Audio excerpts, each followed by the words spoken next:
جائیں گے کیونکہ کفر کے فتوے دائیں بائیں تو لگتے ہیں. کھانے پہ تو ہم اس مسئلے میں تو سب اکٹھے ہیں, کھانے کے معاملے میں تو سب اکٹھے ہیں, اس میں تو کسی کا بھی اختلاف نہیں ہے. کلو اشربو, کھاؤ پیو, یہاں تو سارے اکٹھے ہیں ہم. تو بات یہ ہے حضرت جی کہ آپ ہی اپنی جفاؤں پر غور کرو, ہمیں نہ چھیڑو, کیونکہ نہ چھیڑو ہم ستائے ہوئے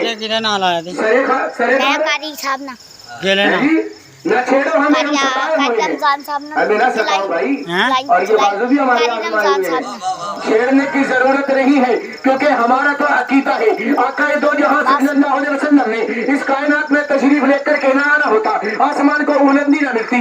اگر تیرے میرے آقا نے اس کائنات میں تشریف لے کر کے نہ آنا ہوتا, زمین کو وسعت نہ ملتی. اگر تیرے میرے آقا نے اس کائنات میں تشریف لے کر کے نہ آنا ہوتا, پہاڑوں کو بلندی نہ ملتی. اگر تیرے میرے آقا نے اس کائنات میں تشریف لے کر کے نہ آنا ہوتا, رات کو تاریکی نہ ملتی. اگر تیرے میرے آقا نے اس کائنات میں تشریف لے کر کے نہ آنا ہوتا, دن کو اجالا نہ ملتا. تیرے میرے آقا نے اس کائنات میں تشریف لے کر کے نہ آنا ہوتا, چاند سورج ستاروں کو جگمگاہٹ نہ ملتی. اگر تیرے میرے آقا نے اس کائنات میں تشریف لے کر کے نہ آنا ہوتا, ہواؤں کو روانی نہ ملتی. اگر تیرے میرے آقا نے اس کائنات میں تشریف لے کر کے نہ آنا ہوتا, بارش کو برسات نہ ملتی. اگر تیرے میرے آقا نے اس کائنات میں تشریف لے کر کے نہ آنا ہوتا, ہواؤں کو روانی نہ ملتی. اگر تیرے میرے آقا نے اس کائنات میں تشریف لے کر کے نہ آنا ہوتا, زمین سبزہ کبھی نہ اگاتی. اگر تیرے میرے آقا نے اس کائنات میں تشریف لے کر کے نہ آنا ہوتا, پھلوں کو مٹھاس کبھی نہ ملتی.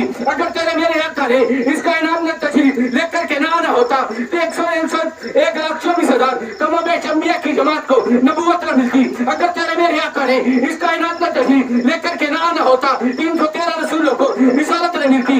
اگر تیرے میرے آقا نے اس کائنات میں تشریف لے کر کے نہ آنا ہوتا, ولیوں کو ولایت نہ ملتی. اگر تیرے میرے آقا نے اس کائنات میں تشریف لے کر کے نہ آنا ہوتا, کسی کو کچھ بھی نہ ملتا. میں تو کہتا ہوں, زمین سے لے کر آسمان تک, آسمان سے لے کر زمین تک, مشرق سے لے کر مغرب تک, شمال سے لے کر جنوب تک, جس کو جو کچھ ملا میرے آقا کی قدموں کی برکت سے ملا. نعرہ تکبیر, نعرہ رسالت, نعرہ حیدری, تاجدار ختم نبوت زندہ باد, زندہ باد.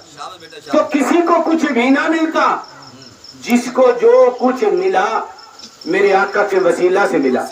سبحان اللہ. سنت ہے, وسیلہ کے قائل ہے, الحمدللہ. اور جو نہیں مانتا اس کی مرضی. بھائی اب ہم کیا کہہ سکتے ہیں, ہم تو دلائل دے سکتے ہیں, دلائل دے سکتے ہیں نا. ہدایت تو اللہ نے عطا کرنی ہے. کوئی فتوے دے رہا ہے قیامت تک کا ٹائم, ایک جیل میں صاحب فتویٰ دے رہے ہیں نا قیامت تک کا ٹائم. میں کہتا ہوں کہ قیامت کا ٹائم تو یا تو اس نے لیا تھا یا اس نے لیا, یا اس نے مانگا تھا یا اللہ مجھے مہلت دے دے قیامت تک کی, یا یہ کہتا ہے,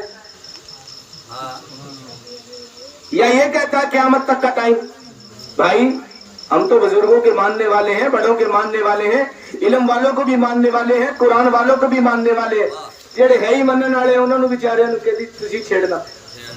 ہاں جب چھیڑتے ہو تو پھر خادم حسین رضوی جیسے شہزادے جو ظاہری طور پر قدموں سے چل نہیں پاتے, لیکن ان کا الحمدللہ فیض پوری دنیا میں پھیلا ہوا ہے. اور جب تک ختم نبوت پر کام کرنے والے لوگ موجود ہیں, انشاءاللہ خادم حسین رضوی رحمت اللہ علیہ کا نام زندہ رہے گا.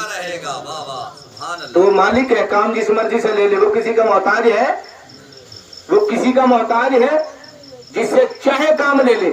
رسالت مآب صلی اللہ علیہ وسلم تشریف فرما ہے, میوے اسرات ہیں ایسے آسمان کی طرف نکال جاتی ہیں, آسمان کے ستاروں کو دیکھ کر کے سیدہ عائشہ بھی میوے اسرات ہیں. آخری بات کرتا ہوں کیونکہ حضرت کا خطاب سنیں گے نا آج.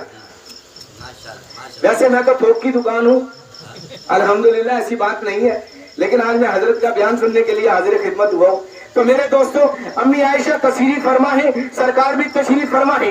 آسمان کے ستاروں کو دیکھ کر کے سیدہ عائشہ عرض کرتی ہے, یا رسول اللہ صلی اللہ علیہ وسلم, ان ستاروں کی تعداد کیا ہوگی؟ جناب نبی کریم صلی اللہ علیہ وسلم نے ارشاد فرمایا, عائشہ ان ستاروں کی تعداد کے بارے میں صرف رب کائنات ہی جانتے ہیں. خاموش ہو جاتی ہیں, چپ ہو جاتی ہیں, عرض کرتے ہیں, یا رسول اللہ آپ کی امت کے اندر کوئی شخص ایسا بھی ہے کہ جس کی نیکیاں ان ستاروں کی تعداد سے بھی زیادہ ہے؟